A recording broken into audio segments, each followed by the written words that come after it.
Public Enterprises Minister Pravin Gordhan is meeting unions today in Pretoria to try and find a solution to the ongoing South African Airways strike, which started last week. SAA was forced to cancel its international and domestic flights on Friday due to disruptions caused by the strike. The airline has also called a press conference soon to give an update on the strike. The SAA has indicated that it's losing 50 million rand a day as a result of the strike. The airline resumed international flights on Sunday after they were suspended on Friday. A decision on whether the domestic flights will resume is yet to be made. NUMSA and the South African Cabin Crew Association said over the weekend that the safety of passengers could not be guaranteed. This after the airline announced it had contingency plans that would allow the company to operate during the strike. The strike is reportedly threatening the sustainability of the airline, which has not made a profit since 2011 and relies mainly on government bailouts. South African Airways is expected to brief the media shortly on the strike. Before they do that, let's cross to our reporter Mbalenhle Mthethwa, who's standing by for us in Kempton Park. Very good afternoon to you, Mbalenhle. What are we expecting to come out of this briefing?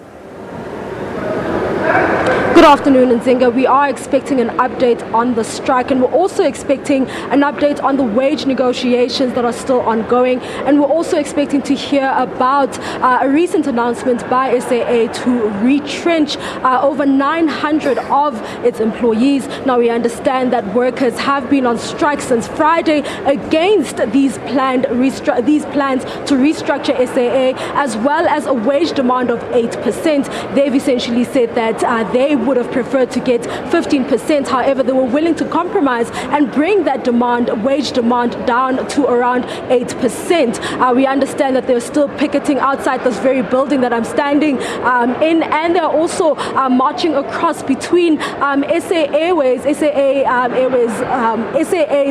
corporate head office as well as SAA Technical, and they're just marching between those buildings and picketing in front of both those buildings. The one other thing that we expect to get an update on are the planned legal actions that SAA plans to take against the union following what seems to have been allegations that SAA passengers were not safe on SAA flights. And they've essentially come back to the media and told the media that they cancelled flights on Friday and Saturday because they needed to assess the extent of the strike, and they needed to see how many people would pitch for duty, report for duty. And after they assessed the situation, they then decided to resume international flights. And they're saying that the reason they did that is that because they noticed that even though there are workers who are on strike, there are workers who did decide to come and report for duty, and they then paired workers in order to ensure experienced workers